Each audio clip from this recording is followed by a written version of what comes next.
Hello दोस्तों, तो फिर से हमारे इस चैनल पर आप लोगों का स्वागत है। दोस्तों आज का हमारा टॉपिक है अवस्थल मंडल का पार्ट भूकंप। दोस्तों हम इस वीडियो में भूकंप का संपूर्ण अध्ययन करने वाले हैं।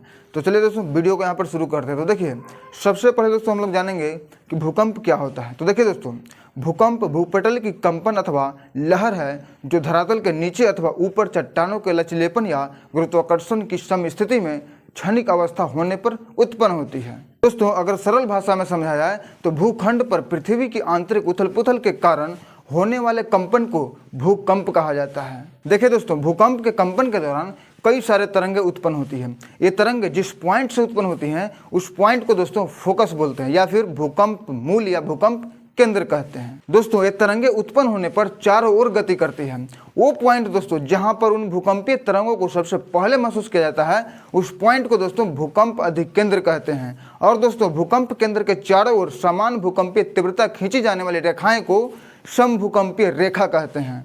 देखिए दोस्तों, जब भूकंप केंद्र से भूकंप शुरू होता है तो इस केंद्र से भूकंपीय लहरें उठने लगती हैं तथा सर्वप्रथम भूकंप अधिकेंद्र पर पहुंचती हैं। भूकंपीय लहरों को दोस्तों तीन भागों में विभाजित किया जाता है।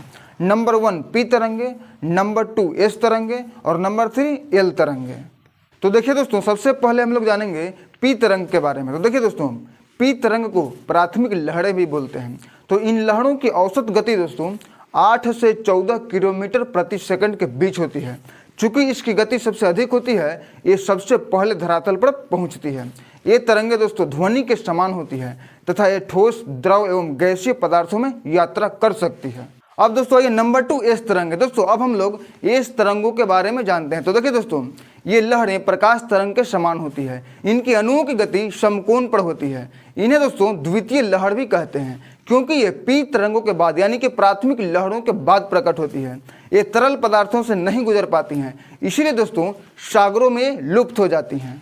अब दोस्तों आइए नंबर 3 एल तरंगे, जिन्हें दोस्तों धरातलीय लहरें भी कहते हैं। इसका भ्रमण पथ दोस्तों पृथ्वी का धरातलीय भाग ही होता है। इसका वेग 3 किलोमीटर पर सेकंड होता है। दोस्तों इन्हें लंबी लहरें इसलिए कहा जाता है क्योंकि इनका भ्रमण समय अधिक होता है तथा ये सर्वाधिक दूरी तय करती हैं। देखिए दोस्तों, बहुत ही इंपॉर्टेंट चीज़ें आप लोगों को बताने जा रहे हैं, हो सके तो इसको दोस्तों आप नोट कर लीजिए।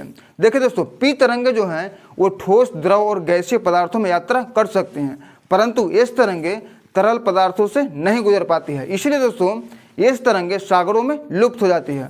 और दोस्तों एक बहुत ही मोस्ट इंपॉर्टेंट ये चीज़ें आप नोट करके रख लीजिए। सबसे विनाशकारी तरंगे कौन सा होती है दोस्तों, इसको आप नोट कर लीजिए, एल तरंगे। सबसे विनाशकारी तरंगे कौन सा होती है, एल तरंगे। देखिए दोस्तों, भूकंप मापने के लिए 2 पैमाने हैं। नंबर 1 रिक्टर पैमाना, यह भूकंप के समय मुक्त होने वाली ऊर्जा के मापन पर आधारित है। इस पैमाने पर भूकंप के वेग में 1 अंक की वृद्धि 10 गुना अधिक तीव्रता को प्रदर्शित करता है। नंबर 2 मर्केली पैमाना, दोस्तों इसमें भूकंप का मापन भूकंप द्वारा होने वाली क्षति के आधार पर किया जाता है। दोस्तों इस पैमाने का अब उपयोग नहीं किया जाता है।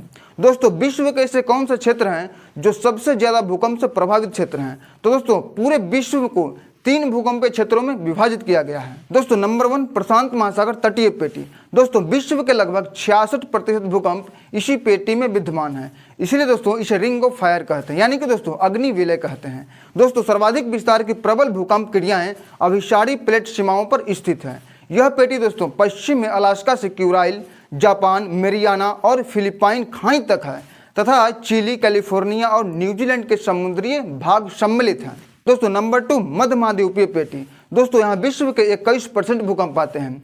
पिरेनीज, आल्प्स, काकेकस और हिमालय, म्यांमार की पहाड़ियाँ, पूर्वी द्वीप समूह की श्रेणियाँ इन्हीं मेखला में आती है। दोस्तों भारत के भूकंप क्षेत्र दोस्तों इसी पेटी का हिस्सा है। दोस्तों अब आइए नंबर 3 मध्य अटलांटिक पेटी। दोस्तों यह मेखला अटलांटिक की कटकों और कई द्वीपों के निकट मध्य सागरीय कटकों के सहारे फैली हुई है।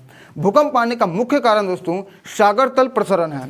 यह मेखला स्पीट वर्जन तथा आइसलैंड से प्रारंभ होकर बोवेट द्वीप के साथ विस्तृत है। दोस्तों अंतः सागरीय भूकंपों द्वारा उत्पन्न लहरों को सुनामी कहते हैं। ये लहरें सागरीय तटों पर भारी विनाश करती है। इसकी गति दोस्तों 100 से 150 किलोमीटर पर आवर होती है। गहरे सागरों में दोस्तों सुनामी लहर की लंबाई सर्वाधिक होती है, परंतु सागर तट की ओर जाने पर कम होती है। तो दोस्तों ये जानकारी आप लोगों को कैसा लगा कमेंट करके जरूर बताइएगा दोस्तों कि ये जानकारी आपको अच्छी लगी या खराब लगी। तो दोस्तों फिर मिलते हैं एक नए वीडियो में, तब तक के लिए दोस्तों जय हिंद जय भारत।